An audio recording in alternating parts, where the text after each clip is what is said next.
जी, अस्सलाम वालेकुम। आज फिर मेरे साथ मौजूद हैं मेरे दोस्त जावेदुर रहमान इस्लामाबाद से। और इस्लामाबाद का जो सियासी मंजरनामा है वो आजकल बड़ा इंटेंस हुआ है, बड़ी गर्मी आई हुई है उसमें। और चंद हफ्ते पहले तक जो ये समझा जा रहा था कि हुकूमत बड़ी कंफर्टेबल है, ऑपोजिशन में जान नहीं है। ऐसा लगता है कि DGISI का जो मामला शुरू हुआ है उसके बाद हुकूमत के लिए परेशानियां बढ़ती जा रही हैं। और अब ताज़ा तरीन झटका जो हुकूमत को लगा है वो ये जो दो बिल हुकूमत ने पेश किए थे पार्लियामेंट में, उनकी सूरत में लगा है कि हुकूमत को उसमें शिकस्त हुई है। और हुकूमत जाहिर है कि ये एक्सपेक्ट नहीं कर रही थी।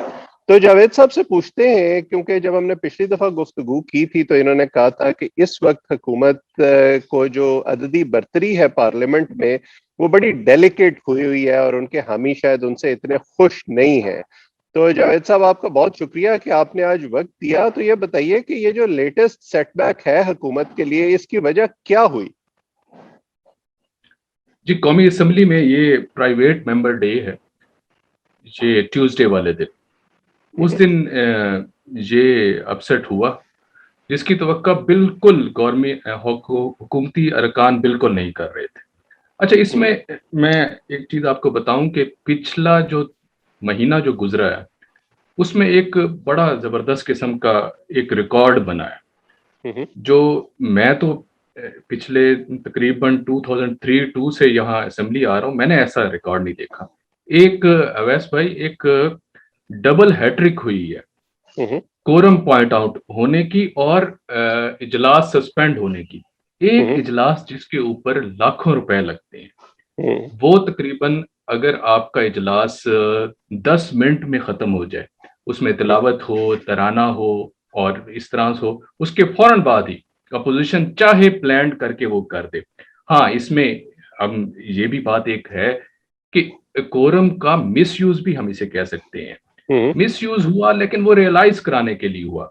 हम्म, हुआ कुछ इस तरह, उस दिन का मैं तरफ आते हैं कि अपोजिशन ने भांप लिया कि आज इनकी तादाद उस तरह से नहीं है। वैसे ये होता है हम्म, कि हुकूमती अरकान अपनी सीटों पर मौजूद नहीं होती, पहली दो सीटें वैसे अक्सर खाली होती हैं। अच्छा, हम्म, यहाँ से भी खाली होती हैं, वहां से भी बहुत कम होते हैं। यहाँ से कोरम पॉइंट आउट करके अपोजिशन वाले खुद नहीं बैठते, ये जाके हम्म, वहां पीछे एक जहां से एंट्री गेट है वहां खड़े हो जाते हैं और वहां से पीप कर रहे होते हैं, झांक रहे होते हैं कि इनकी क्या तादाद बनी। 86 मेंबर चाहिए होते हैं तादाद पूरी करने के लिए, जिससे सिर्फ रन कर सके 1/3 हम्म, मेजोरिटी। उस दिन ये हुआ कि जावेद हसनैन साहब PMLN के हैं, वो बड़े अच्छे अच्छे बिल लेके आते हैं। वो अपना हम्म, एक बिल लेके आए, वो बिल था वफादारियों से मुतालिक, वफादारियां तब्दील करने से मुतालिक। हम्म, जब इन्होंने बिल अपना पेश किया तो हुकूमत ने मलाइका बुखारी साहिबा ने उसको अपोज कर दिया। वहाँ ख्वाजा आसिफ साहब भी तशरीफ रखते थे, अयाज सादिक, इस तरह के जो जीरक जो हैं अपोजिशन के मेंबरान, उन्होंने हम्म, फौरी तौर पे कहा कि हम चैलेंज करते हैं इसको, हम्म, हम इसको नहीं मानते कि ये हमारी तादाद ज्यादा है। हम्म, अच्छा, हौसला बढ़ा और उन्होंने उसको चैलेंज कर दिया। हम्म, उन्होंने अपनी तादाद, इतनी देर में ये अपने मेंबरान को पूरा करते करते रह गए, लेकिन ऐसा कुछ नहीं हुआ। उन्होंने जब वोटिंग के लिए खड़े हुए तो इनकी हम्म। तादाद कम थी, वो 117 और 104 का तफावत आ गया। इतने तफावत पे अब ये काफी ज्यादा है, 13 बिल्कुल, वोट का मतलब वो आप होना। तकरीबन जो बर्तरी हुकूमत को पार्लियामेंट में हासिल है अपने एलाइज की वजह से, एक तरह से आप ये समझे कि वो फ्लिप हो गई। वो बिल्कुल क्लिप हो गई। अच्छा, फिर उनको जब ये हुआ, और ये एक सिंबॉलिक चीजें होती हैं, ये कोई हम्म, ये नहीं हुआ कि बिल पेश भी हो गया, बिल पास भी हो गया, सब कुछ हो गया। बिल पहले मूव किया जाता है, फिर वो कमेटी में जाता है, वो कमेटी में डिस्कशन के बाद दोबारा असेंबली में दोबारा वापस आता है, फिर सेनेट में जाता है, फिर वो उसके बाद वो प्रेसिडेंट उसके ऊपर साइन करते हैं, इस तरह से वो बनता है। लेकिन अब यहाँ ये हुआ कि ये जो सिंबॉलिक जो चीज थी ना, इनको डिफीट होना, हम्म, इनके इतने, इनके साथ MQM का होना, PMLQ का होना, GDA का होना, इतने मेंबरान होना और उसकी मौजूदगी में फिर भी डिफीट होना, ये बड़ा सिंबॉलिक किस्म का हम्म, उनको। जब ये डिफीट हुई उसके बाद वो थोड़े से होशियार हुए और जल्दी से अपने मेम्बरान पूरे करने लग गए। उसके बाद आसमा कदीर साहबा हैं PTI की, उन्होंने हम्म, अपना एक बिल पेश किया। वो बिल था सोशल मीडिया से रिलेटेड, कि सोशल मीडिया पर ख़वातीन की जो इंसल्टिंग रिमार्क्स हैं उसको उसके लिए कुछ होना चाहिए। ये जब उन्होंने बिल पेश किया और नॉर्मल सूरत हाल चल रही थी, वो उनके चेहरों पे खुशियां थी, इधर थोड़े से परेशानियां चल रही थी। अपोजिशन ने खड़े होके उसको भी चैलेंज कर दिया, कहते हैं कि ये हम चाहते हैं कि इसको इस बिल में थोड़ी सी मजीद काम किया जाए और हम इसको नहीं मानते, उसको चैलेंज करते। उसको चैलेंज करने के फौरन बाद दोबारा से वोटिंग हुई और दूसरी दफा उनको दो शिकस्त होगी। और इस शिकस्त में जो डिप्टी स्पीकर साहब हैं उन्होंने इसका अनाउंस तो नहीं किया कि इस दफा कितनी वोटिंग है, उन्होंने सेशन ही एडजर्न कर दिया फौरी तौर पर। लेकिन गवर्नमेंट हुकूमत को एक बहुत बड़ा सेटबैक उस दिन मिल गया, उन्हें मैसेज भी चला गया। अब ये पिछले 2-3 हफ्तों से जो डबल हैट्रिक कर चुके थे अपना सेशन में पूरी तादाद ना करने की, उसका सबक भी मिल गया। ये सारी चीजें एक इकट्ठी हो गई और इन चीजों का हम पहले भी हम ये बात कर चुके हैं कि ये चीजें होने जा रही हैं, आखिर वो हो भी गई। अच्छा, कोरम जो है वो वाहिद एक वजह नहीं हो सकता इस किस्म की हजीमत की। जाहिर है इस किस्म की चीजें बिल्डअप होती हैं और फिर जब मौका मिलता है एलाइज को या आपके अपने मेंबर्स को, वो उसका इजहार करते हैं। तो जैसे आपने पिछली दफा भी जिक्र किया था जब हमने गुफ्तगू की थी कि एलाइज नाराज हैं, थोड़ी सी गुफ्तगू अगर उस पे करें, आपकी जब इस हवाले से लोगों से बात हुई तो उन्होंने क्या कहा कि क्यों उन्होंने अपना एक तरह से इस तरह व्यू पॉइंट सामने रखा वोटिंग के जरिए कि वो हुकूमत के मामलात से कोई इतने खुश नहीं है? अच्छा, ये डिसइंटरेस्ट जो है एमएनएज का, उनकी तादाद से फौरन पता चल जाता है कि वो उनका ना आना असेंबली के अंदर एक बहुत बड़ा साइन होता है। एक तो है कि किसी वजह से ना आना, एक है डेलिब्रेटली ना आना, मतलब कि आप असेंबली में आए हुए हैं लेकिन आप उसके अंदर शरीक नहीं हो रहे। और खुसूसन जब इस किस्म के हालात चल रहे हैं, एक दिन पहले ज्वाइंट सेशन बुलाया जा रहा है, उसके बाद फौरन बाद एक दिन पहले हम देखते हैं कि ये इतनी बड़ी डिफीट लेते हैं। ये डिफीट डेलिब्रेटली है। इस डेलिब्रेटली ये कि इनको ये चीज नहीं होनी चाहिए थी जो इस मौके पे हुई है, जिसकी वजह से उनके हौसले बहुत ज्यादा बुलंद हो गए हैं। अब ये है कि ये ऐसा क्यों हुआ। एमक्यूएम खफा है। नेशनल सिक्योरिटी की मीटिंग में आपने देखा खालिद मकबूल साहब उनके कन्वीनर है, उन्होंने जिक्र किया कि उनको अगर तहरीक लब्बैक को इजाजत मिल सकती है तो हमारे दफातर क्यों नहीं खोले जा रहे, हमारा क्या कसूर है। उनके ये अल्फाज थे जिसका वसीम अख्तर जो उनके हैं लॉ मेकर हैं, उन्होंने इसका जिक्र भी किया।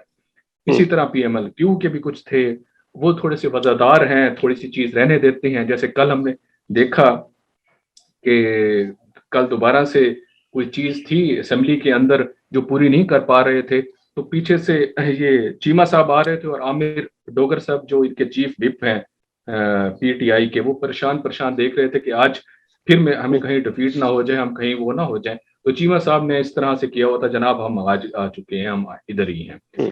लेकिन अब ये है कि ज्वाइंट सेशन, वो कहते हैं ना कि कुछ शहर दे लोग भी जालिम सन, कुछ सानू मरण दा शौक भी सी। वो आप ऐसी चीज बुलाते क्यों हैं जब आपको पता नहीं है कि 2 दिन बाद ऐसा होना है।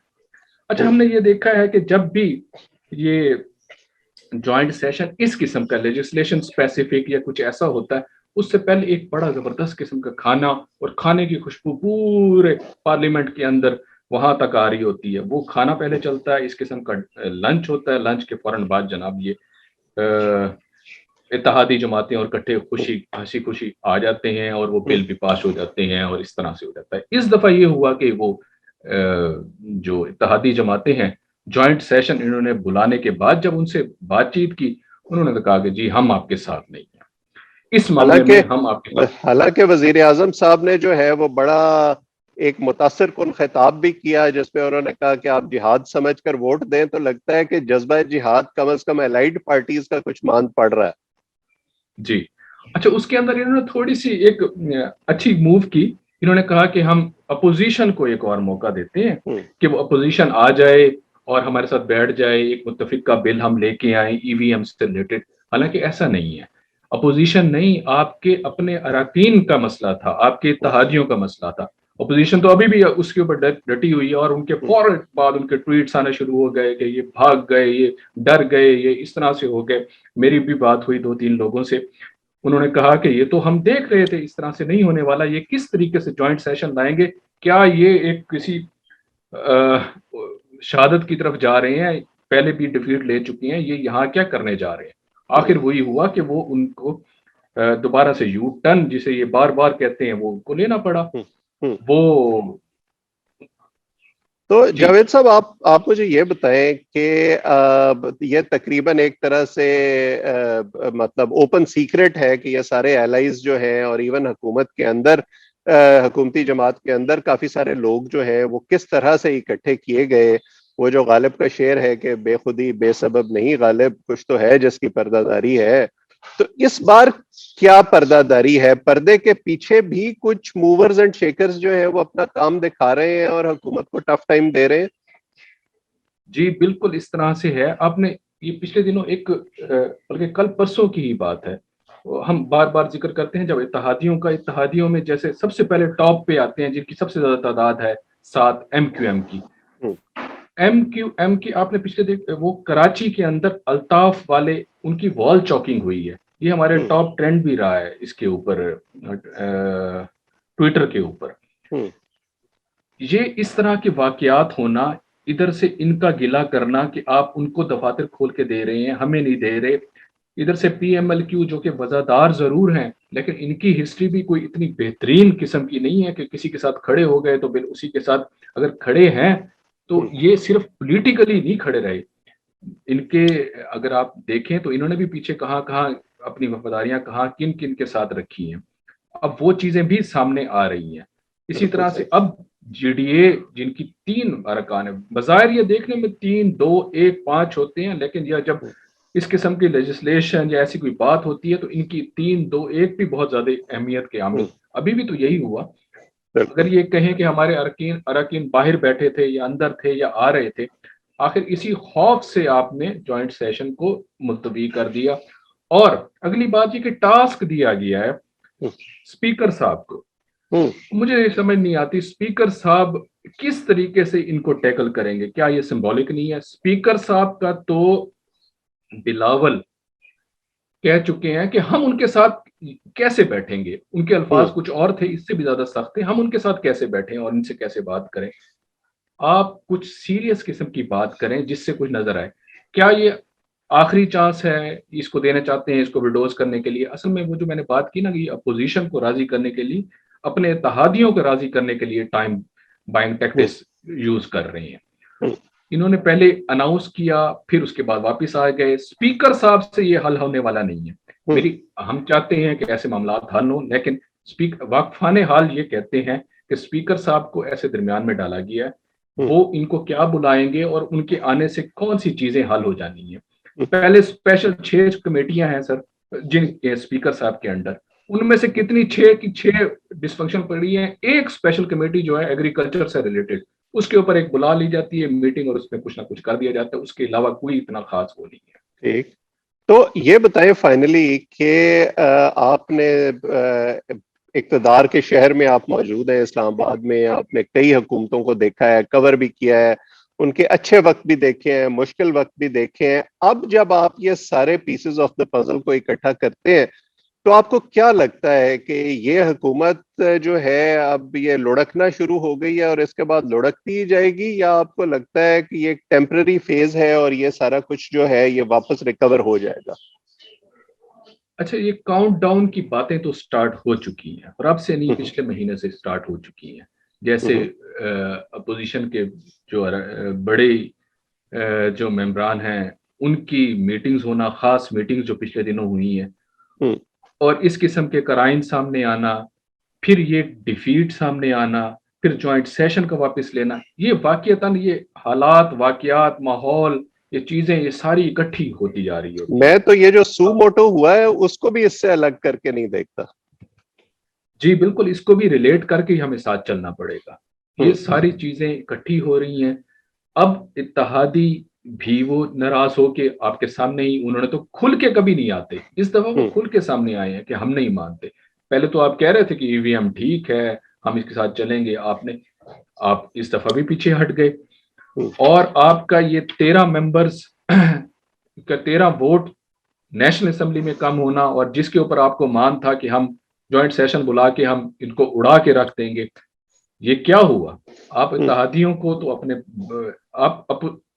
उनको काबू करें, अपोजिशन को तो बाद में काबू करेंगे, और स्पीकर साहब किस तरह से काबू करेंगे? स्पीकर साहब असेंबली में इनको चलाने के लिए उनको मुश्किल पड़ रही होती है।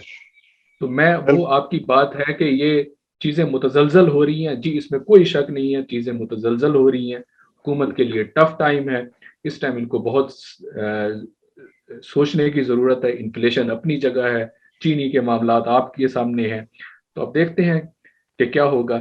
लेकिन ऐसे हालात बनते हैं, टूटते हैं, सियासी मंजरनामे चेंज होते रहते हैं। अभी कुछ उम्मीद, अभी कुछ थोड़ी सी बाकी है।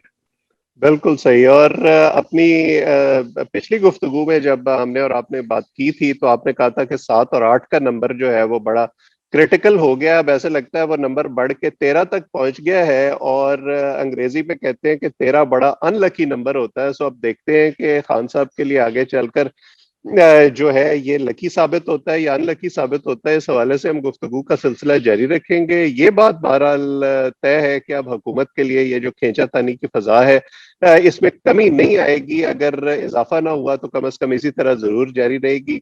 आज जो आपने हमें तफसीलात दी हैं उसके लिए बहुत शुक्रिया। अगर आप लोग पसंद करें तो ये चैनल सब्सक्राइब करें ताकि ये गुफ्तगू आइंदा भी आप तक पहुंचती रहे। आज इतना ही, आप सबका बहुत बहुत शुक्रिया।